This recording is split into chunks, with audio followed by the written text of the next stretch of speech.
헤롯 왕이 야고보를 죽였죠. 유대인들이 기뻐했습니다. 그러자 헤롯 왕이 재밌는 걸 하고 이제 베드로를 잡아 죽이려고 옥에 가두었습니다. 베드로를 처형하기 바로 전날 밤 하나님께서는 하나님의 대리인 주의 사자 천사를 보내셔서 베드로를 구출하는 장면이 지난 시간에 우리가 배운 장면이었죠. 그때 우리는 질문을 하나 던졌습니다. 왜 야고보는 죽게 하셨고 베드로는 죽음의 현장에서 구출하셨을까? 누구는 죽게 하시고 누구는 죽음에서 건지시는 것인가? 그런 의문은 지금까지도 여전히 진행형입니다. 누구는 성공하고 누구는 실패하는가? 예수를 믿든 안 믿든 상관없이 누구는 실패하고 누구는 성공합니다. 누구는 오래 살고요, 누구는 일찍 죽습니다. 왜 그럴까? 그럼에도 불구하고 우리는 하나 믿는 것 있습니다. 여전히 우리가 내일 아침에 눈을 떴을 때 이 땅에도 바람은 불고요, 또 눈을 떴을 때 저 세상 가서도 하나님의 바람은 여전히 불게 될 것입니다. 우리는 그 바람을 은혜라고 지난 시간에 얘기했고요. 어쨌든 하나님의 은혜는 우리에게 변함없이 흐릅니다. 그리고 불어옵니다. 그게 우리가 지난 시간에 살펴보았던 아침엔 또 다른 바람이 분다라고 하는 제목으로 살펴본 말씀이었습니다. 그런데 그 사건을 통해서 우리가 한 가지 짚지 못한 것이 있었었는데, 그것은 베드로의 구출 사건 속에서 궁금한 것 한 가지입니다. 그것은 주의 사자에 관한 내용입니다. 그래서 지난주 본문까지 포함해서 제가 13절부터 오늘 25절까지 읽었습니다. 하나님의 대리자로서의 주의 사자에 관한 내용을 살펴볼 수 있는 좋은 본문이 오늘 본문이에요. 오늘 본문에는 주의 사자에 대한 얘기가 3건 나오는데, 천사에 대한 얘기를, 우린 천사를 한 번도 본 적이 없습니다. 여러분 천사를 본 적이 계시나요? 본 적이 없기 때문에 과거의 사람들은 그림을 그릴 때 천사를 다양한 방식으로 그렸습니다. 천사는 끊임없이 우리를 사랑하고 우리를 돕는 존재라, 그래서 아주 인자한 여성으로 그리기도 했고요. 라파엘로의 시스틴 마돈나라고 하는 그림에 보면 아기의 모습으로 천사를 그려놓기도 하죠.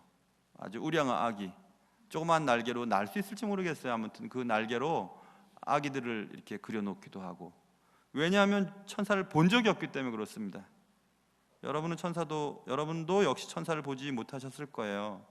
천사가 있을까요? 있습니다. 성경에는 여러 번 쓰여 있으니까. 오늘 본문은 천사에 관한 중요한 사실 몇 가지를 알려주는 본문입니다. 오늘 말씀을 통해서 천사에 관한 깨달음을 얻고, 또 주님이 보내시는 하나님의 대리자이신 천사와 좀 더 친밀할 수 있는 그런 시간 될 수 있기를 주님의 이름으로 축원합니다. 자, 지난주 본문 속에 등장했던 베드로를 구출한 천사를 통해서 천사의 역할과 사역들을 우리가 먼저 살펴볼 수 있습니다.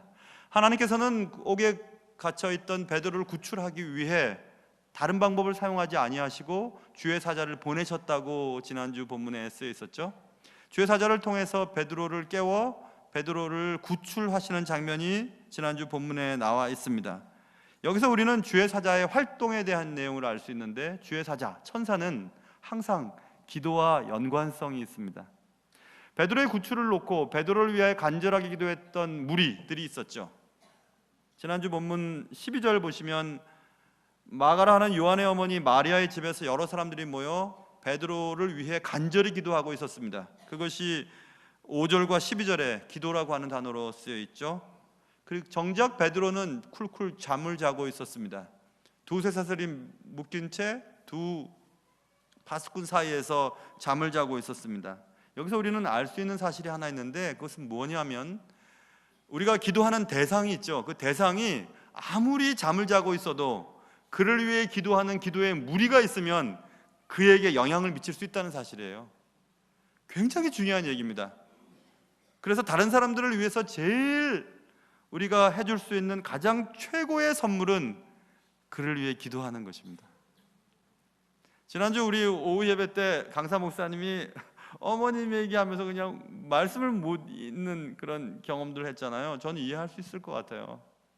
어머님처럼 자기 아이를 위해서 기도해 주는 존재가 있겠습니까? 근데 그 어머님이 지금 안 계시고 목회를 해야 되는 목사님의 마음이 얼마나 아프셨는가. 그래서 그렇게 말을 못 이으셨잖아요. 충분히 이해할 수 있어요. 어머님이 안 계시고 또 날 위해 기도해주는 아내, 날 위해 기도해주는 가족이 없다면 얼마나 마음이 아프겠어요. 왜냐하면 내가 아무런 일을 하고 있지 않더라도 날 위해 기도해주는 누군가가 있으면 하나님께서 그의 천사를 보내셔서 우리에게 영향을 미칠 수 있거든요. 그래서 역시 하나님의 사자, 천사는 기도 없이는 움직이지 않으세요. 기도하는 자와 기도하는 대상을 향해 움직이시는 분이라는 것을 지난주 본문을 통해서 우리는 알 수 있습니다. 또 한 가지 사실은 천사는 우리가 해야 할 일들을 알려주시는 존재입니다. 지난주 본문에서 우리는 7절부터 11절에서 베드로를 깨워서 천사가 급히 일어나라고 말했고 띠를 띠고 신을 신으라고 얘기했고 겉옷을 입고 나를 따라오라고 얘기했습니다. 그래서 결국 베드로를 구출하는 장면을 살펴볼 수 있었습니다. 천사는 우리에게 해야 할 일들을 알려주는 존재입니다. 천사는 우리의 일을 대신해 주지 않아요. 천사가 베드로를 들쳐업고 옥문을 나오지 않았습니다. 베드로에게 알려줍니다. 이렇게 하라고, 저렇게 하라고, 이렇게 해야 된다고 하고 길을 알려주십니다. 우리가 그 일을 할 수 있도록 인도해 주는 존재가 천사입니다. 이 천사의 존재는 성경 곳곳에 기록으로 남아 있습니다. 삼손을 출산했던 마노아의 아내에게 나타났던 주의 천사에 대한 얘기가 사사기 13장에 기록되어 있습니다.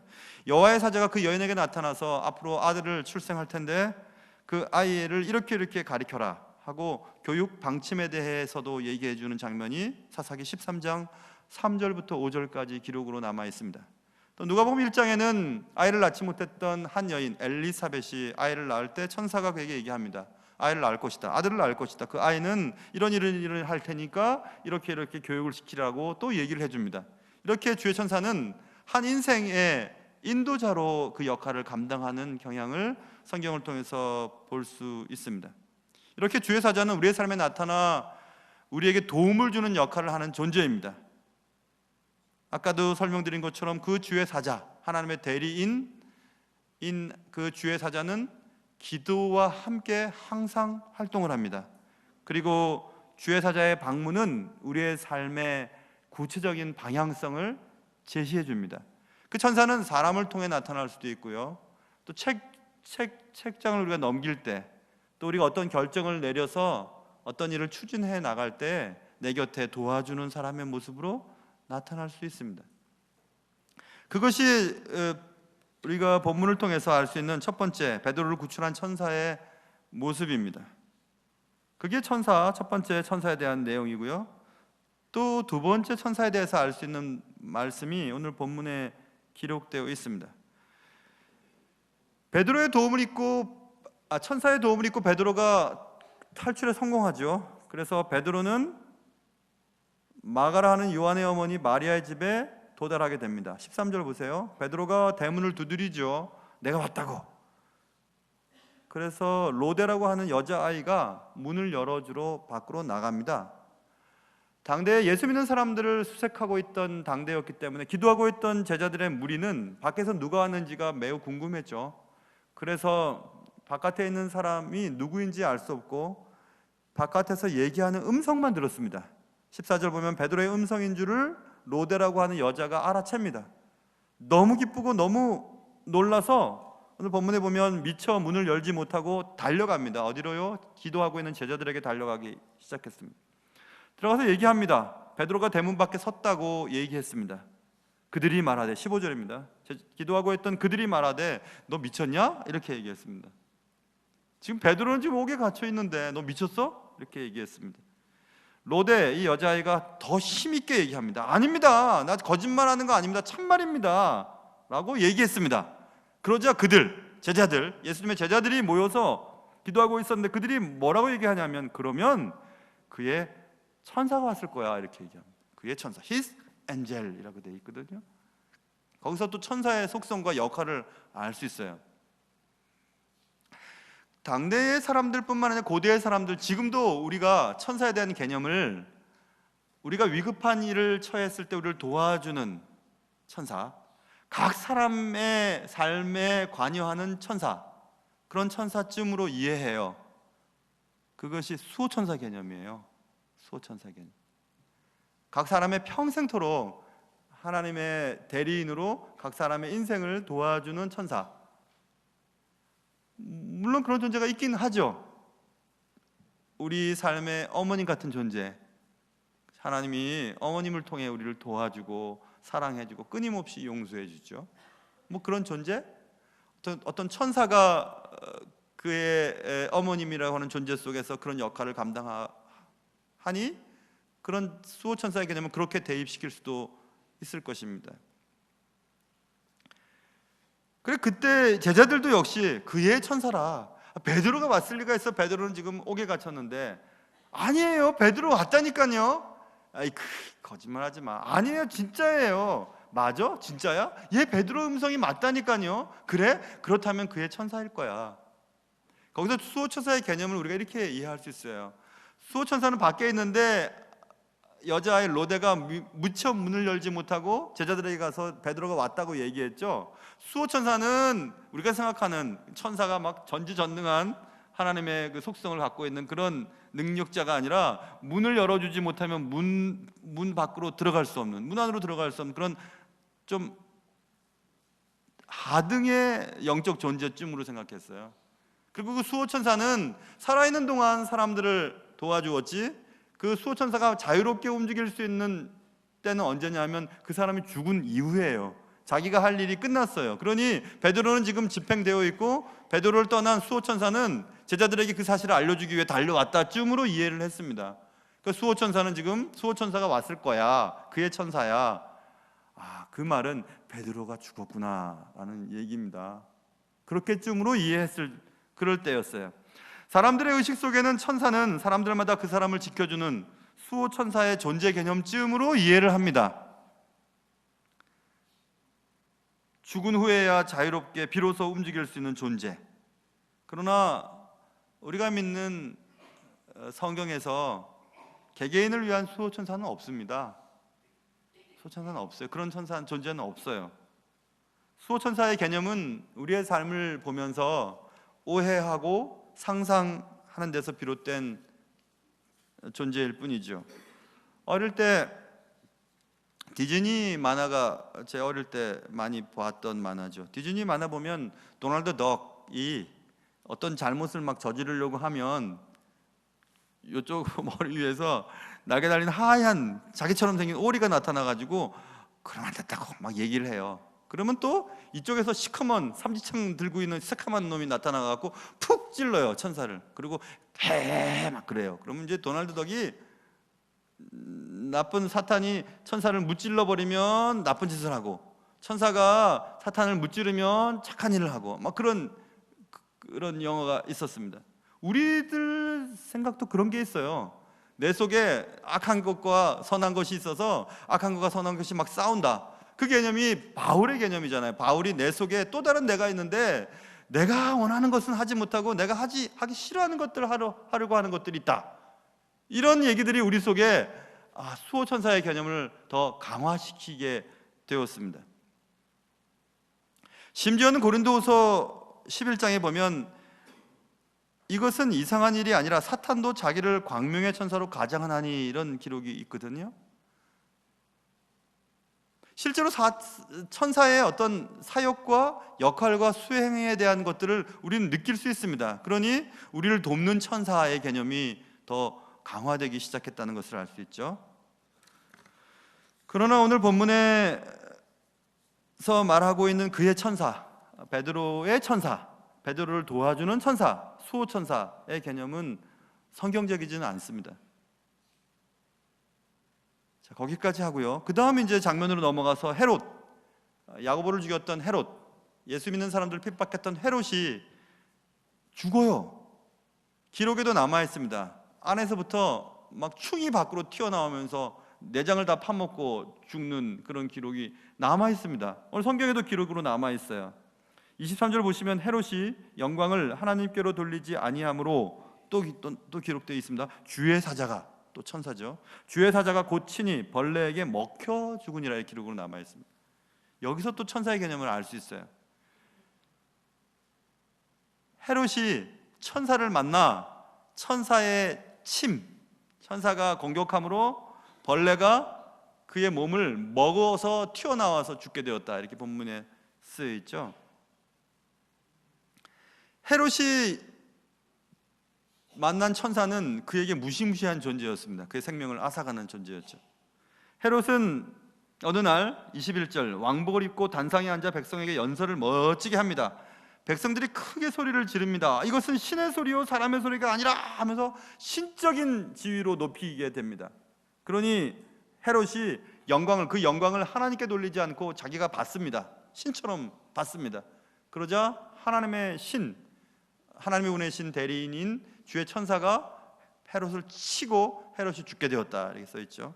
지금도 마찬가지입니다. 하나님께서 여러분에게 주신 재물과 지위와 외모, 능력, 지적인 능력, 그 모든 것들을 다 가지고 자기의 영광을 위해 산다면 하나님이 손을 대시기 시작하실 거예요. 모든 영광은 하나님께 올려드려야 됩니다. 우리의 가진 것과 누리는 것, 우리가 즐기고 혜택을 입는 모든 것들 하나님께 올려드려야 됩니다.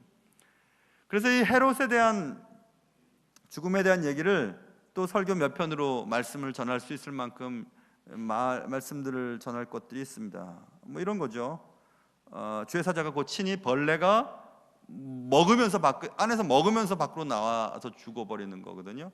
그래서 헤롯, 그가 비록 그의 말 한마디로 베드로를 지켰던 파수꾼, 19절 보면 파수꾼을 죽이라 하고 사람들의 목숨을 죽일 수 있었지만 그는 벌레에게 먹혀 죽는 그런 존재일 뿐이었음을 성경은 알려주고 있어요. 다시 얘기하면 벌레만도 못한 존재예요. 하나님 손 대시면 우리는 벌레만도 못한 인생을 살 수밖에 없다는 것을 알려주고 있습니다. 이런 하나님께 영광을 돌리지 않아 하나님께 벌을 받는, 하나님의 심판을 대리하는 대리인으로 역할을 감당하는 주의 천사의 내용은 아주 성경에 오래전부터 기록으로 남아 있습니다. 아담과 하와가 하나님이 만드신 에덴 동산에서 잘 지냈죠. 하나님께서는 에덴 동산의 중앙에 있는 나무, 선악을 알게 하는 나무를 먹지 말아라에 관심을 기울이면 우리는 왜 하나님 먹지 말아가 하시는가? 하나님 너무하셔, 이거 이렇게 우리가 이해돼. 그렇지 않아요. 동산에 있는 모든 것 다 먹어라. 그런데 가운데 있는 나무, 그건 먹지 마라. 그래서 하나님께서 하나님의 주 되심을 인정하는지 안 하는지를 알기 위해서 하신 거거든요.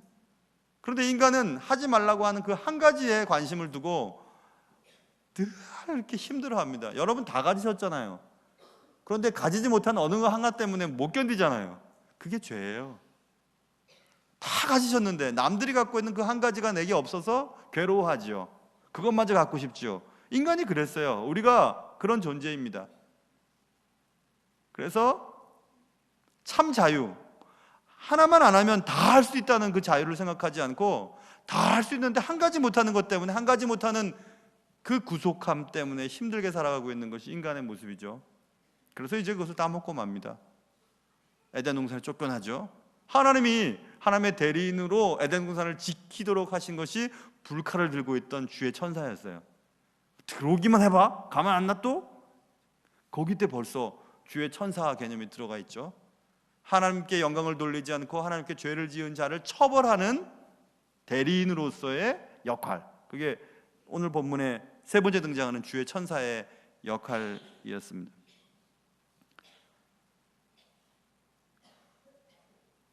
이렇게 하나님의 뜻을 거스르는 자를 멸망시키고 처벌하는 하나님의 대리인으로서의 역할은 성경에 계속해서 기록되어 있어요. 하나님의 사람이었던 다윗이 죄를 범하고, 인구조사에 대한 문제였죠. 1번, 2번, 3번 어떤 것 택할래? 저는요 사람에게 쫓김 당하는 것보다 하나님의 자비하심에 내가 구하겠습니다. 전염병 선택하죠. 주의 사자를 보내서 아침부터 저녁까지 백성들을 칩니다. 사무엘하 24장의 기록으로 남아 있습니다. 단에서부터 브엘세바까지, 북쪽 단, 이스라엘의 경계 지방이죠. 브엘세바, 남쪽 지방이에요. 백두에서 할라까지, 이렇게 우리나라를 경계로 말하는 것처럼 그 백성을 칩니다. 죽은 자가 7만 명이었다고 성경에 써 있어요. 백성을 치는, 하나님의 대리인으로 죄를 지은 자들을 징벌하는 도구로 쓰이는 주의 천사. 다윗이 백성을 치는 천사를 보고 여호와께 아뢰어 얘기합니다. 나는 범죄하였고 악을 행하였거니와 이 양무리는 무엇을 행하였나이까? 청하건대 주의 손으로 나와 내 아버지의 집을 치소서. 이렇게 얘기를 해요. 주의 천사에 대한 개념이 또 나오죠. 그러니까 멸망 그리고 징벌을 행하는 역할을 감당하는 천사. 지금 우리는 짧게 천사의 역할 또 사역들을 살펴보았어요. 오늘 본문에서 세 부분을 살펴봤죠. 베드로를 구출한 천사, 그리고 베드로의 삶의 길을 인도해 주는 천사, 그리고 사람들이 생각했던 그를 돕고 항상 도와주고 함께 있는 수호 천사의 개념. 셋째는 하나님께 영광을 돌리지 않은 자들을 심판하는 치는 천사, 징벌의 천사. 이렇게 세 종류의 천사의 기능을 살펴보았죠. 그러면 우리는 이런 천사 저런 천사가 있구나, 각각의 천사가 있구나, 될 수 있으면 치는 천사를 만나지 말아야지, 나를 도와주는 천사를 만나야지 라고 생각하면 틀려요. 천사는 각각의 천사가 다른 것이 아니에요. 베드로가 만난 천사, 헤롯이 만난 천사도 모두 헬란 말로 앙겔로스라고 하는 단어가 쓰였어요. 똑같은 천사예요. 같은 천사예요. 같은 역할을 하는 천사예요. 그런데 베드로를 구출할 때 베드로가 깊은 잠에 빠졌고 베드로를 구출하기 위해서 쿨쿨 자고 있던 베드로를 깨워야 되겠습니다. 그래서 지난 시간에 본문 베드로의 옆구리를 치죠. 발로 쳐버립니다. 그래서 베드로를 깨우죠. 치다. 그리고 오늘 본문에 헤롯이 영광을 하나님께로 돌리지 아니함으로 23절입니다. 주의 사자가 곧 치다 이런 단어가 쓰여 있죠. 다 파타소라고 하는 단어가 똑같이 쓰였어요. 그런데 똑같은 천사 앙겔로스, 똑같은 천사가 똑같은 행위를 하죠. 쳤어요. 베드로의 옆구리를 치고 헤롯을 쳤습니다.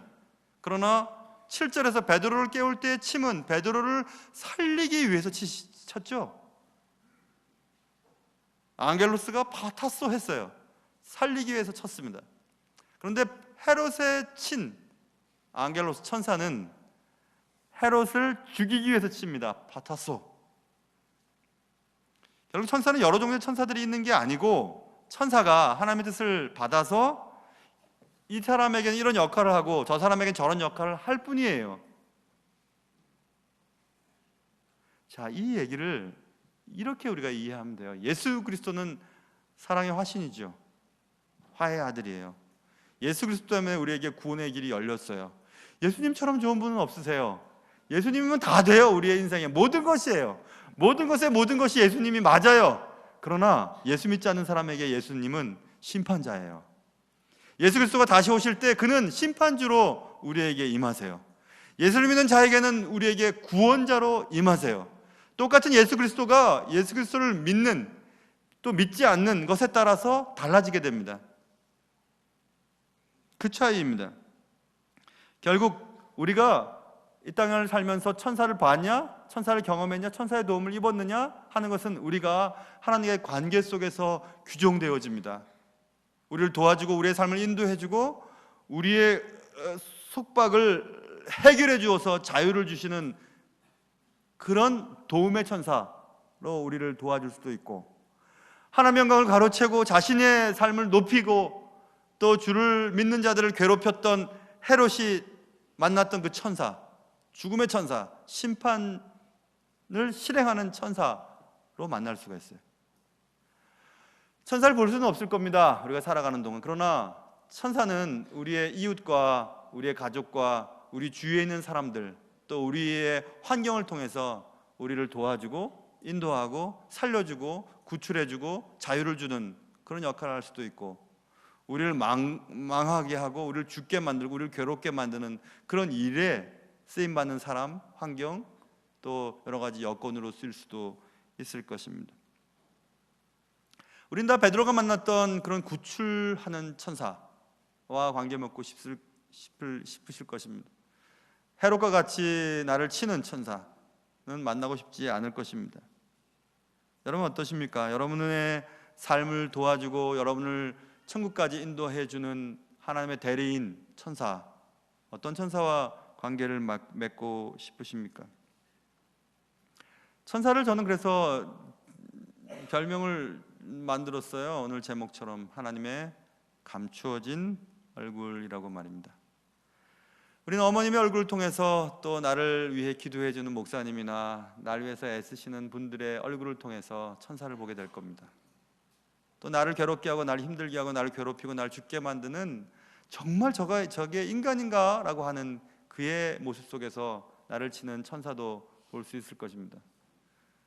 하나님의 은혜 가운데서 하나님의 감춰진 얼굴, 그러나 하나님이 나를 도우시고 인도하시고 살리시는 그 천사, 하나님의 감춰진 얼굴, 그 얼굴을 늘 바라보며 살아갈 수 있는 은혜가 여러분과 저의 삶 속에 있기를 주님의 이름으로 축원합니다. 하나님 아버지, 하나님의 감춰진 얼굴, 내 주위에 하나님 뜻대로 살아가기 때문에 내 주위에 정말 나를 도와주고 내 길을 인도해 주며 또 힘든 길을 걸어갈 수 있게 만들어주는 천사 같은 사람들, 아니 천사를 많이 만나게 해주시고, 하나님이 원하지 않는 삶으로 내 삶의 길에 나를 치는 그런 천사, 그런 심판의 도구인 천사를 만나지 않도록 도와주시옵소서. 하나님의 가운데 살 수 있기를 원하옵고 귀하신 예수님의 이름으로 기도합니다. 아멘.